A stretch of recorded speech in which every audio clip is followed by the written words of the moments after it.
What I thought I would do today for the viewers is I thought I would go through my DIY rules. A lot of people come to my flat, a lot of my friends, they say, Rita, you have a magic touch. And you know what? I do it all myself. So I'm just going to impart my pearls of wisdom to the good people of London and the world, depending on who gets to see this particular tape.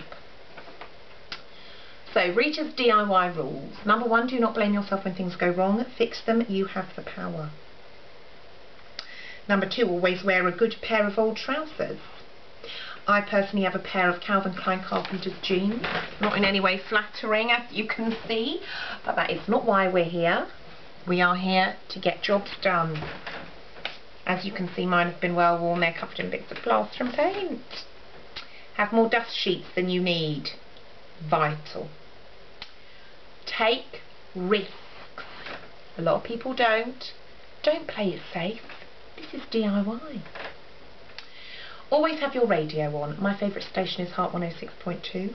I've got a bit of a weakness for that Jamie Theakston, if truth be told.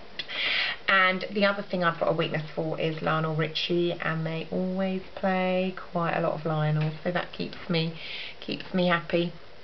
Now, when painting, always cut in first. It's not like a traffic jam. You can go for it. That's what I always say. I don't think that's a very funny joke, but we'll see. Invest in a good hand moisturiser. Those chemicals are hazardous. My hands been red raw for weeks. In fact, leading on to a little beauty tip there, cotton gloves.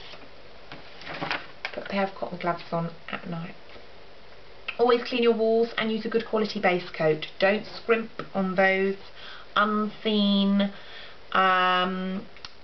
things. Leave skirtings till last. They are a nightmare, actually. Skirtings are a nightmare, and I will get back to my skirtings in a minute because I had a drama with those. Ensure you are well stocked with plasters. Now, this is a very important point. The amount of cuts and scrapes I have endured throughout my DIY processes.